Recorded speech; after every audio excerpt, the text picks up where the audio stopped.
Hello, everybody, and welcome in to Commodity Culture, where we break down commodities markets, sound money principles, and geopolitics, all with the goal of making you a better investor in the commodities sector. My name is Jesse Day. Today is February 18th, 2026, and I'm thrilled to be joined by Colonel Douglas Macgregor, a decorated combat veteran who led forces in the 1991 Gulf War's Battle of 73 Easting, earning him a Bronze Star for valor. He is also a defense consultant and the author of books such as Breaking the Phalanx. Colonel Macgregor covers a myriad of geopolitical events today, including why he thinks an attack on Iran by the United States is inevitable, how Russia and China would respond in such a scenario, and why the Trump administration seems to be so intent on stoking conflict in the region. We also dive into the Epstein files and if anyone will truly be held accountable for the horrors within, why gold is becoming the world's preferred reserve asset, the end of the American empire, what that could look like, and why all roads lead to Israel. So strap yourselves in for my conversation with Colonel Douglas Macgregor. Colonel Douglas Macgregor, it is great to have you on Commodity Culture. I want to start things off with the current situation in Iran. You stated recently in an interview on another program that you believe the U.S. will strike Iran. You've also been posting on X recently about some movements in the region. In such a scenario, you also stated that Russia and China would provide major support. It also looks like Israel could be gearing up for a conflict in the region as well. How do you see all of this playing out? And could the U.S. and Israel be making a fatal mistake if they do indeed decide to strike Iran? Well, first, let's make it clear that this is Israel's war. This is their conflict, and it was no accident that Mr. Netanyahu visited recently with the president, and I think his purpose was to finalize agreement on the future operation against Iran. We are essentially subordinating ourselves to Israeli command and control. We will attack when the Israelis say they think they're comfortable, and we will continue to do whatever we're going to do during the attack until the Israelis ask us to stop. And that is effectively what happened during the 12-day conflict. It was the Israelis that contacted us and said, essentially, enough. And that was because they were sustaining a lot of damage that I don't think they really expected. Now, are we going to attack Iran? Yes, I would say the probability of that occurring is maybe 99%. So I think that's an absolute certainty. I wish that it were not. I think wars that can be avoided should be avoided. Whatever you plan, however careful you may be, whatever amounts of military power that you amass, once war begins, everything tends to change. Forces out of your control overwhelm you. Unanticipated consequences of your actions have an effect. Now, you mentioned Russia and Iran. I don't have the exact tally in front of me, but if you look at Russian and China, if you look at Russian and Chinese investment in Iran, it's substantial. Runs into hundreds of billions of dollars. I mean, this is not something that they're interested in tossing away. It's also interesting to note that in previous years, both Moscow and Beijing have offered the Iranians assistance with integrated air defenses. And on these previous occasions, and I mean until the last 6, 7, 8 months, the Iranians said, no thanks, we'll do it ourselves. Well, that did not work terribly well the last time. The integrated air defense didn't perform, not to the extent that they'd hoped. So this is a different situation now. The problem for the Iranians, and these are intelligent people, anyone who thinks that the Iranians do not have a lot of human capital and clever and intelligent people is wrong. They do, and they're very expert at cyber, and their engineers are held in extremely high regard when you look at the quality of rocketry and missile engineering. So they're very effective. The issue that we cannot really address because you and I don't know it is how well integrated all of this new technology and advice is. I mean, it's one thing to integrate advice and support and new technologies over the space of, say, 2, 3, 4 years. But they've had to do a lot of work since the last event. A lot of people didn't notice, but when the Iranian president visited President Putin after the last conflict that lasted 12 days, Putin said very quietly to him, and it was barely picked up, and I don't see anybody in the West who's talked about it, but he said to him very quietly, "You should have let us help you." So I think it was very clear when he came to Moscow that he told the Russians, "You were right, we were wrong, and now we really need help." Now, then we have to look at all the claims that are made for some of the new Chinese technology. A radar that looks like a box that can reportedly detect targets at 700 kilometers. In other words, 420 miles. Is that an acquisition range, or is that simply identification range? At what point can they acquire it? And if they acquire it, can they continue to track it? What kind of radars are we discussing? Long, short range, millimeter wave radar? All these things are unanswered. So we're going to be up against some new technologies on the Chinese side, at any rate, that frankly have not been tested in combat. So, we don't know what will happen in that regard. In the meantime, it's very obvious that we are assembling practically every F-35, F-22, and F-15 Strike Eagle that we can possibly get, and along with the F-18s and the F-35 variant for the Navy, with the hope of having well over 100 aircraft, probably 150 to 200, plus all the refueling assets. Now, we haven't even discussed all the anti-missile missiles. In other words, our air defense missiles aboard all these Aegis-class destroyers. All of that is assembled, with the exception of the Ford Battle Group right now. The Ford Battle Group sailed through the Straits of Gibraltar a few hours ago. That would put them off the coast of Israel by Sunday, which would mean that you would have everything in place and conceivably everybody ready to go by Tuesday or Monday, the 23rd or the 24th. So that's when I would look for something to happen at this stage. That doesn't mean it couldn't happen earlier, but the United States is very methodical in the way it does business, particularly with air and naval power. And until they're satisfied everything is there, I don't think much will happen. Then the question is, how much damage does Iran sustain, frankly, before the Russians and the Chinese feel compelled to intervene directly? See, they've already intervened with support. That's substantial. Nobody questions that. They have a lot invested in Iran. What we don't know is what's the limit of their tolerance. In other words, how much damage will they tolerate against Iran before they step in and tell us either you stop or we fight too? I don't know. I do know that we can destroy Iran. No one should doubt that. We can mobilize enough explosives, enough missiles, enough aircraft to essentially reduce most of Iran to rubble. Does that achieve your objective? Does that mean that Iran suddenly stands up and says, we're sorry, we'll now subordinate ourselves to Israel's demands, we recognize Israeli hegemony in the region, we'll behave nicely from here on out, and we will never, ever again threaten Israel? I don't think so. I think that's very unlikely.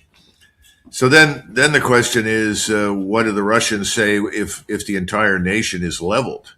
I don't think they'll wait that long.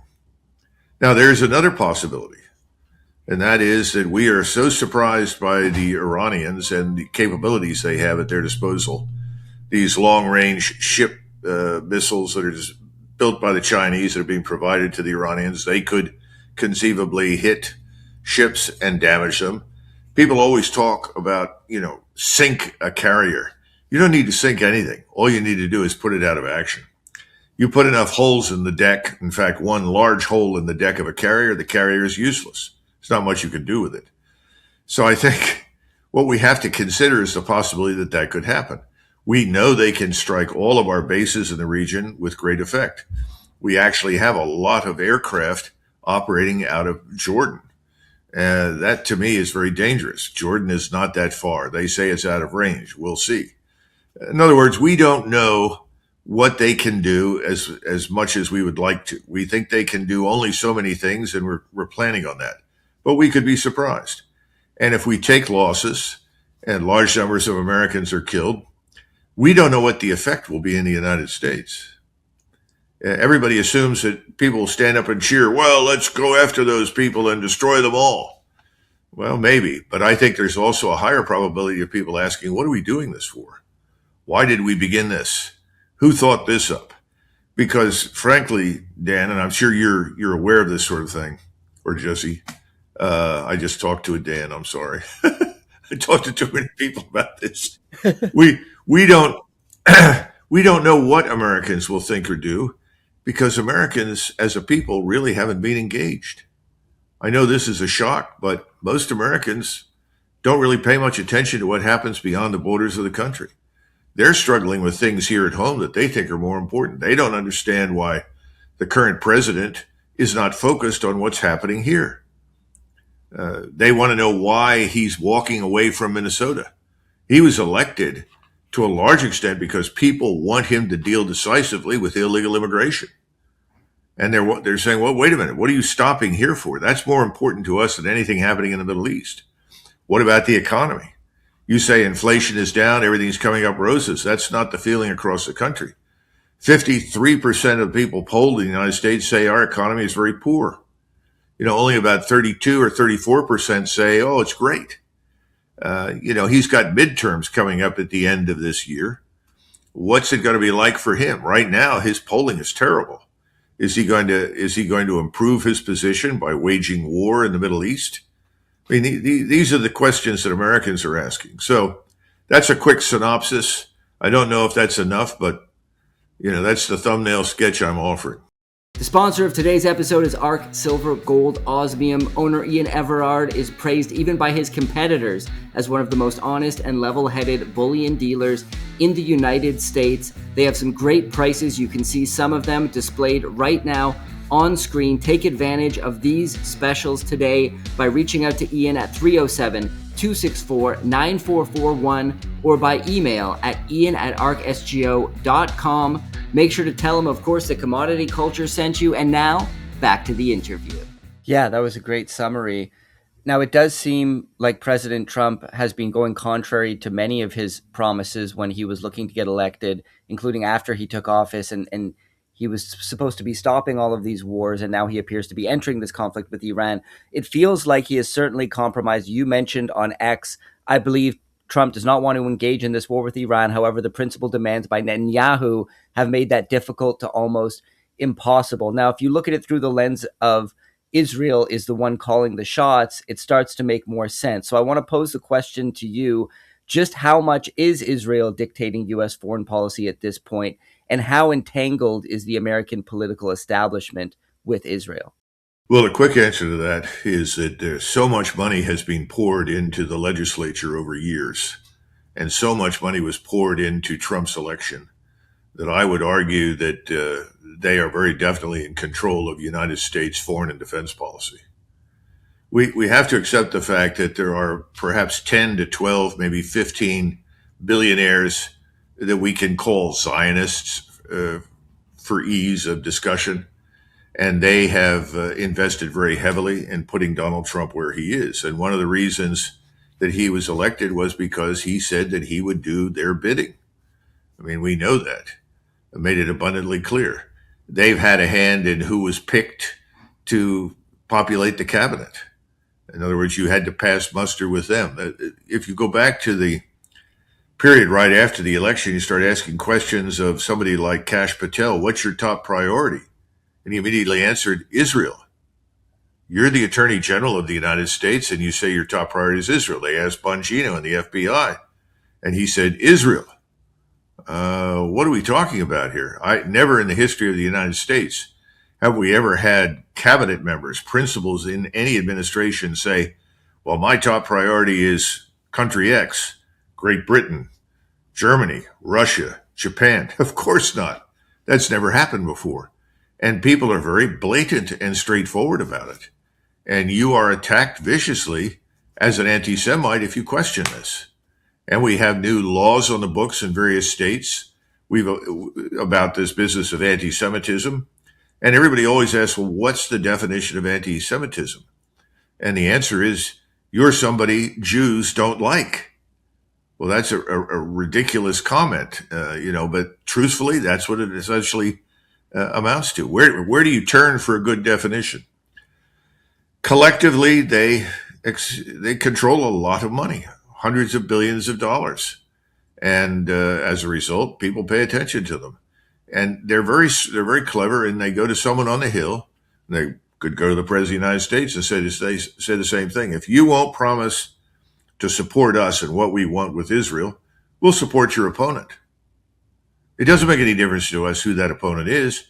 All that opponent has to do is sign up and say, I hereby swear allegiance to the state of Israel and its interests above and beyond everything.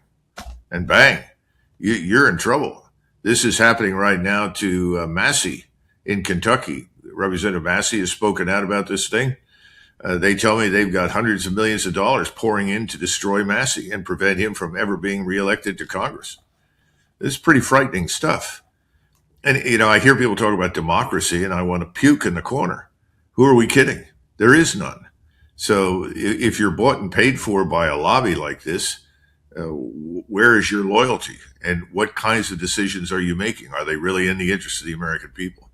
All of this is swirling around in the atmosphere in Washington, D.C. But it's not going to make any difference until we attack Iran. And then what happens is going to make a profound difference. In other words, if we just, let's say we're very, very fortunate, and after a week, the Iranians say, that's it, we've had it, and essentially surrender. I don't think that's likely, but that could happen. If you go back to the last major air campaign that we ran, and I would say that's really probably 1999, which was limited exclusively to air and missiles, and that was against Serbia. That was supposed to last 3 or 4 days, maybe a week, maybe 2 weeks.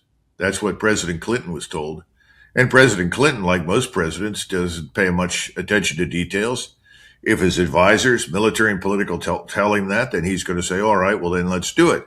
Because in his calculus, anything that is short and potentially decisive is okay if you're a politician. If it's going to last any length of time, you're in a lot of trouble. And we know what happened. The campaign lasted for 78 days. He was impeached. And now he was impeached because of sexual picadillos. But the point is, he was nevertheless impeached. I don't know what President Trump's calculus is, but I think he's being told this is what he has to do, whether he thinks it'll work or not. And that's where we're headed. Well, speaking of people being told what to do, the Epstein file release has certainly sent shockwaves through the world, and there are still a ton of documents this administration is refusing to release, indicating that things could be even worse than what's already out there. Do you think there will ever be accountability to the major perpetrators? And once again, circling back to Israel, how much of a role, if any, do you think the Mossad and Israeli intelligence has been playing in the whole Epstein debacle?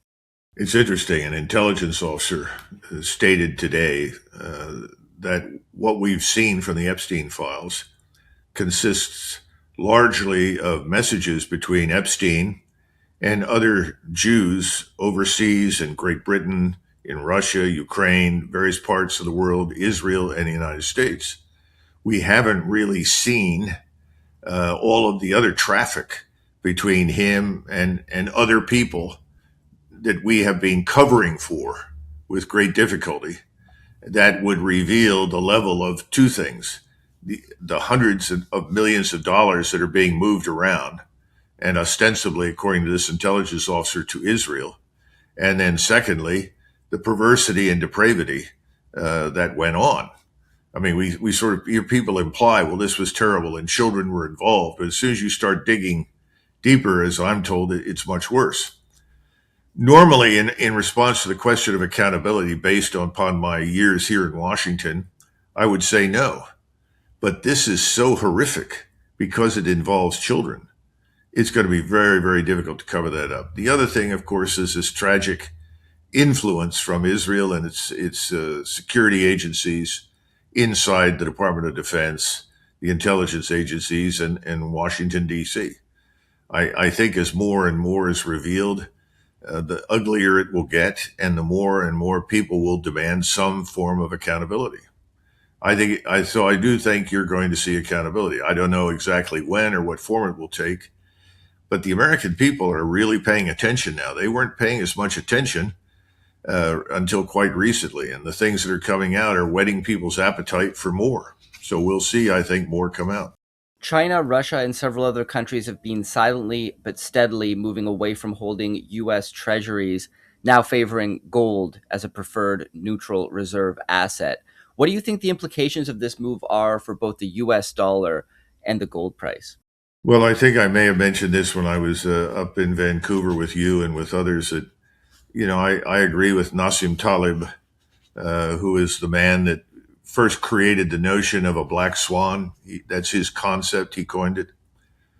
And I think he was right. And I think what we've got right now is gold is effectively becoming the reserve currency.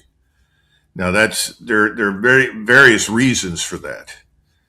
You can argue that we have inflated our currency to the point where we're debasing it. We've simply printed too much. I can't argue with that. I think that's probably true. But the real, and you just mentioned it, the real indicator of when we are in serious trouble, that when I say that, I mean you could see a collapse financially, is the 10-year bond.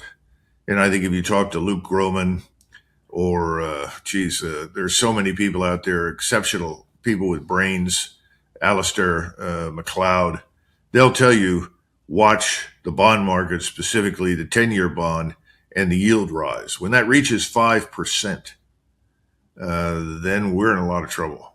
And I would expect that to come this year. I don't know when, but I think we're on the road to that.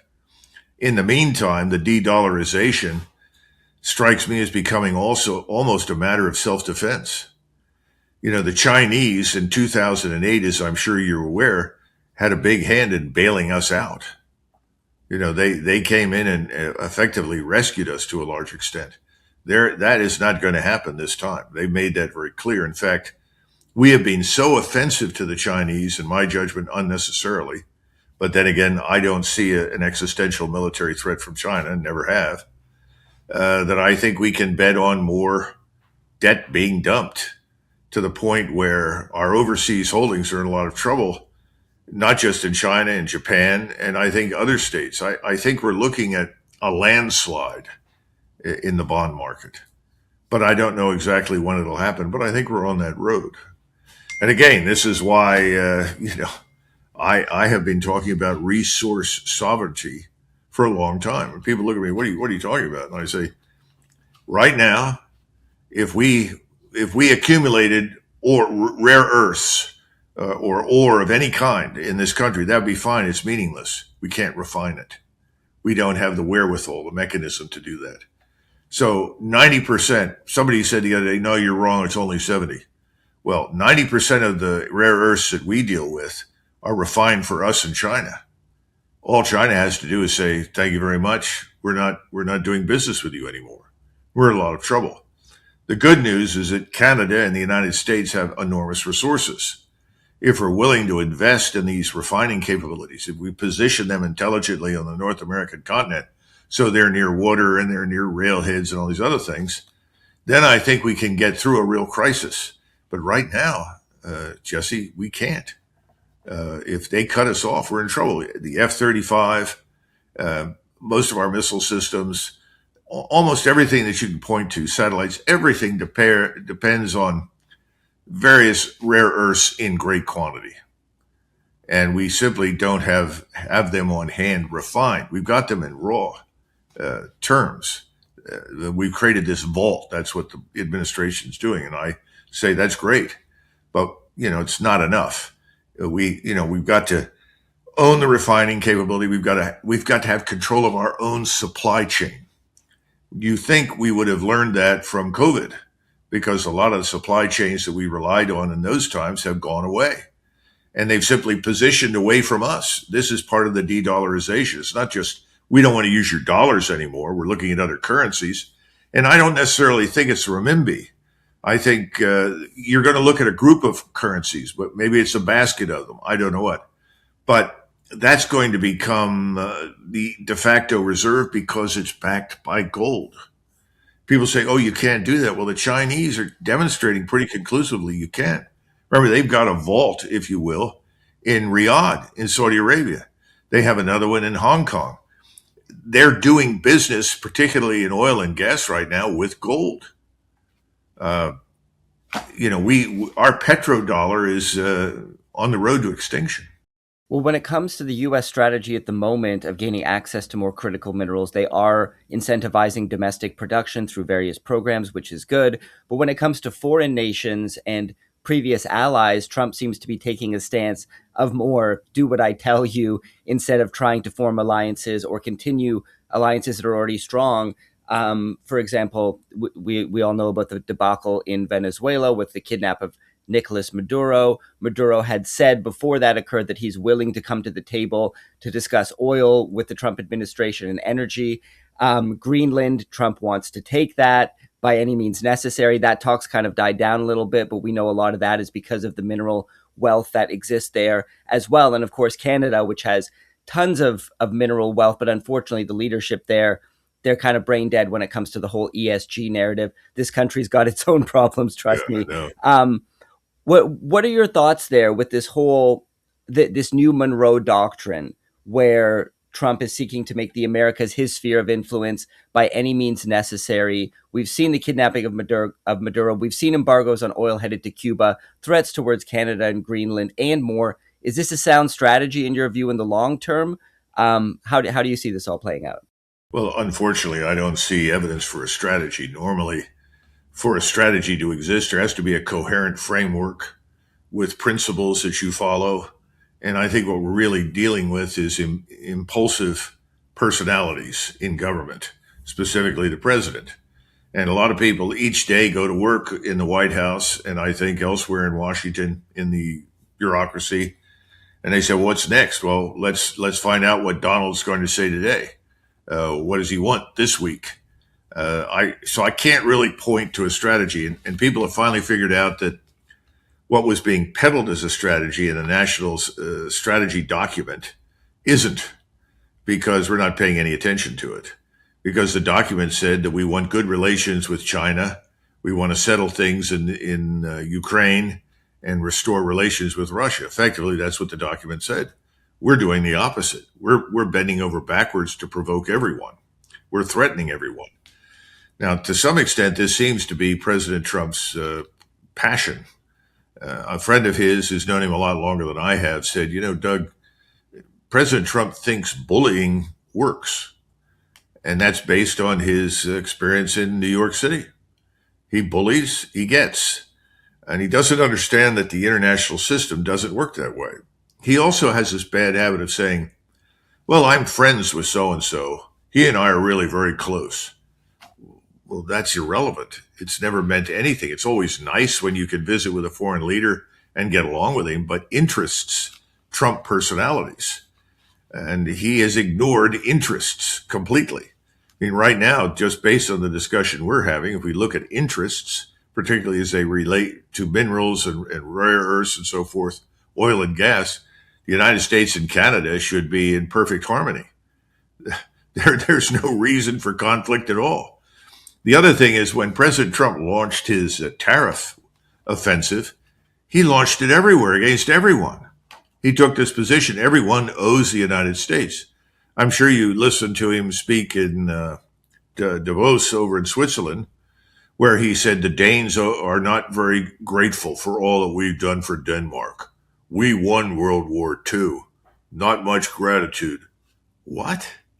What planet is this man on? First of all, we alone did not win the Second World War. We actually had a lot of allies and support.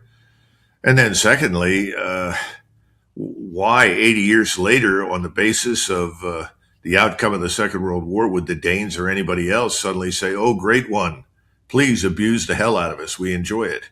That's not going to happen. So I think a lot of it is bluster. It's unserious. I think sometimes he throws things at the wall and waits to see if anything sticks.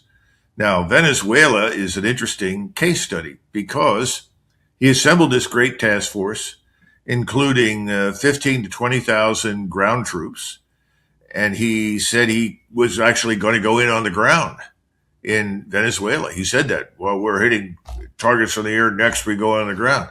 It didn't happen. Well, why didn't it happen? I think it was because people said, this place has almost 30 million people living in it. It's the size of France, Germany, and Austria combined. We don't have hundreds of thousands of troops to move into this country. So you got to find a different way out.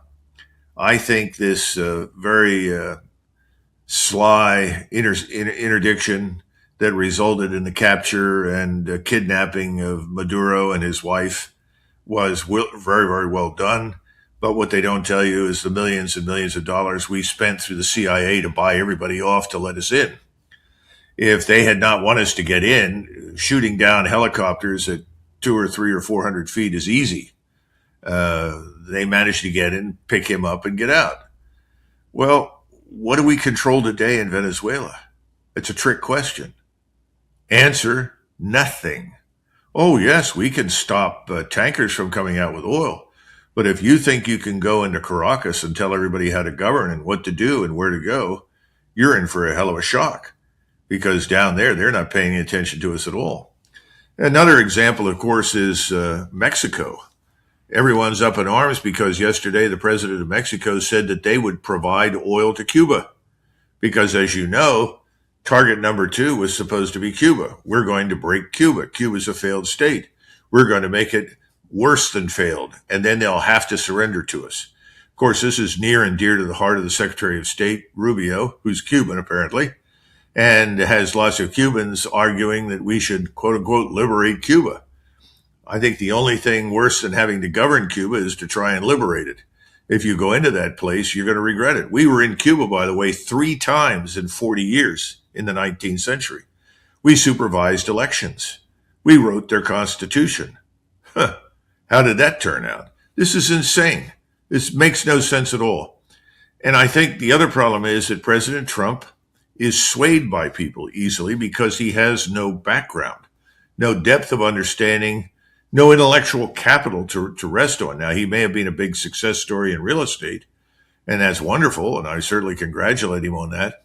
But that's not going to get you through international relations. It's not going to help you build an economy. It's not going to help you straighten out a financial system. All these things are beyond him. So he's relying now very heavily on a small group of people around him, and I don't know what other input he gets that he could even consider. So it's not a good situation. So I think we're now paused to make the mistake of the mother of all mistakes, if you will, which is bombing Iran. Because if there's one thing most of the world can agree upon, it's that we should not do it. I mean, it's not only ignoring people's sentiment here at home, because I think the last thing I saw was 70% of the people questioned said, we don't see a reason for a war in Iran. Okay, that's fine. You can ignore Americans. He's elected for 4 years, or at least he thinks he's there for 4. But the rest of the world doesn't have to follow suit. The rest of the world says, what are you doing? If you're Chinese and 30% of your oil comes from Iran, you're not very excited about the prospect of being denied your oil. You know, I mean, this is just common sense. And there's no willingness to consider anything other than Netanyahu's demands, those 3 demands. Number 1, no more enrichment. It's not a question of you can enrich to this thing or that thing for medical purpose or commercial use. No, none. Secondly, we've got to dismantle half of your missile arsenal because it can reach Israel. Unacceptable. Then third, the people that you're allied with or you've worked with in the past, you can't talk to them anymore. These conditions were set up to ensure there's a war. That's the bad news. So, I don't see anything good coming from this, but whatever is wrong with our economy, whatever is wrong with our financial system, whatever our massive $38 to $39 trillion national sovereign debt is doing, it's going to get a lot worse when this war begins. Do you think, given that everything we've discussed and outlined so far, that America could potentially cease to exist as it is today? Because there doesn't seem to be any tenable solutions on the horizon. I think that the Democrats are going to win the midterms. I think they're going to move to impeach Trump. And ultimately, I think in 2028, or when Trump's term is up, we're going to see potentially a Democrat get into power, maybe someone like a Gavin Newsom, God forbid. So it doesn't look like there's any sunshine on the horizon. Both sides seem incredibly corrupt, incredibly complicit, and perhaps ultimately controlled by Israel, no matter who you vote for. Do you see potential for civil war in the worst case, or perhaps certain states peacefully seceding and forming their own nations up ahead? I think before that happens, you'll see a broader breakdown in what I would call civil order. We're not living in a country where regions are necessarily committed to policies, specific policies. We're not dealing with regions that will go to war with each other. In other words, we had the North, we had the South back in the 1860s. That's not the case right now. What you have instead is a populations in urban areas, especially in cities over 1 million, that are overwhelmingly non-European. In other words, they are in the majority not white. They have leadership that is fundamentally at odds with the federal government on a whole range of issues. They seem to want to live in a country that the rest of us live in and don't want to be in. So that's your problem. So once you've got problems in these large cities, then I think you could see serious violence. But our experience in these cities is the violence tends to remain inside the cities, and the damage is done inside the cities. So you could see something like what you saw in 2020 before the presidential election with Antifa and BLM and so forth. We know the sources of funding for them, the people that were responsible for it.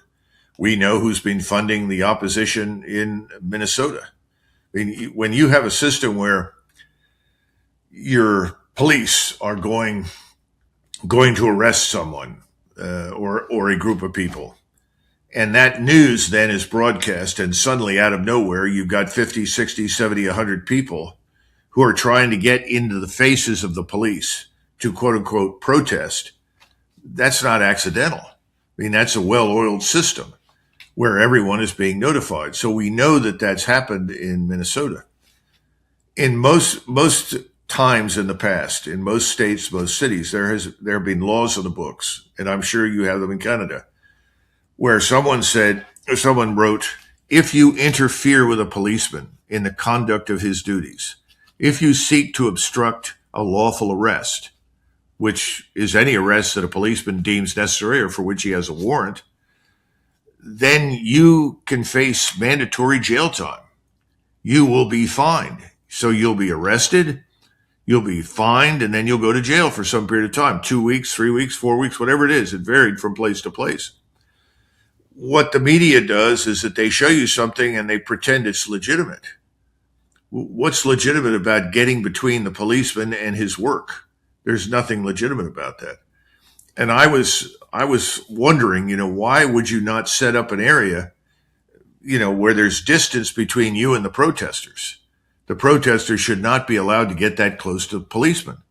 And if you harass them, they're only human beings. Eventually, they're going to respond.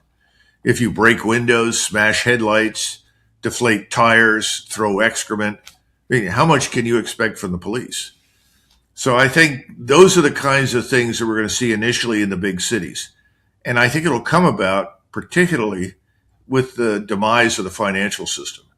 Because remember, we have huge numbers of people in these cities that are entirely dependent upon federal, state, and city money.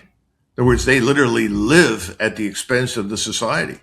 Suddenly, if that money is cut off, what are they going to do? A great example is to look at this. We don't call it food stamps anymore, but it's the same kind of aid or assistance.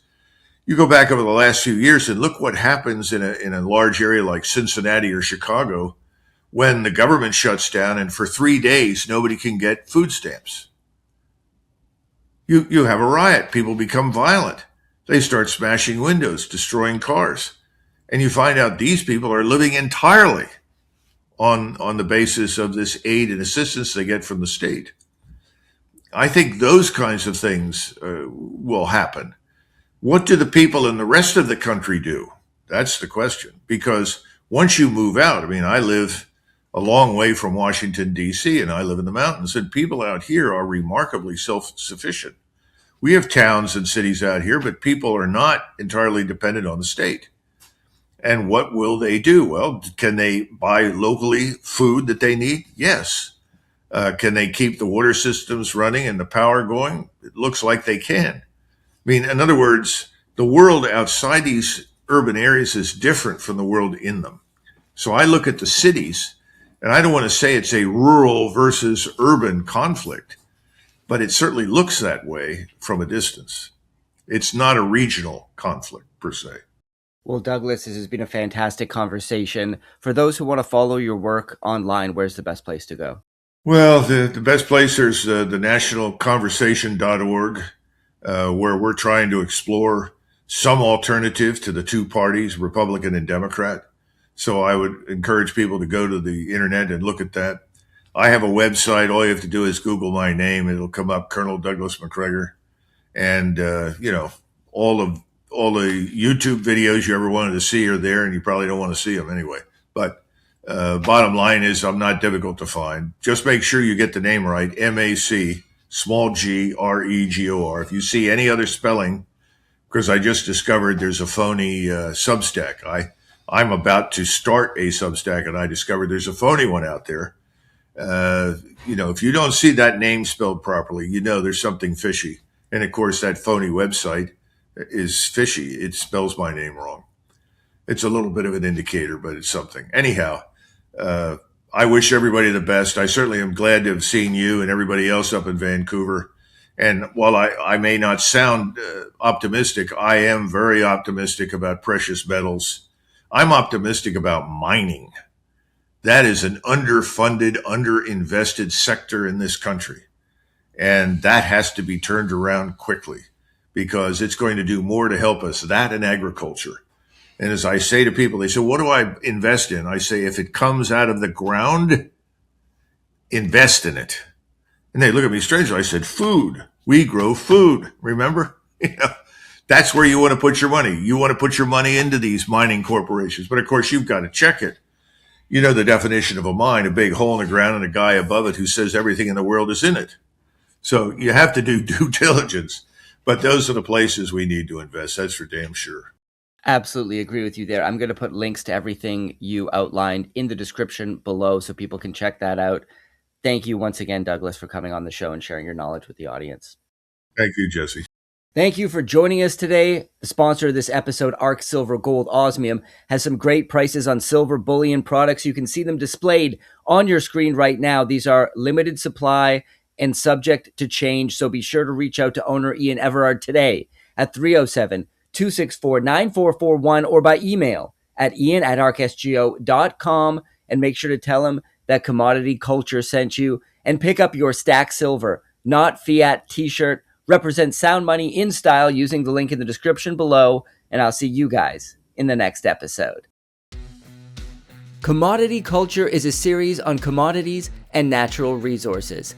If you would like to see more, be sure to subscribe and hit the bell notification so you're always up to date with the latest episodes.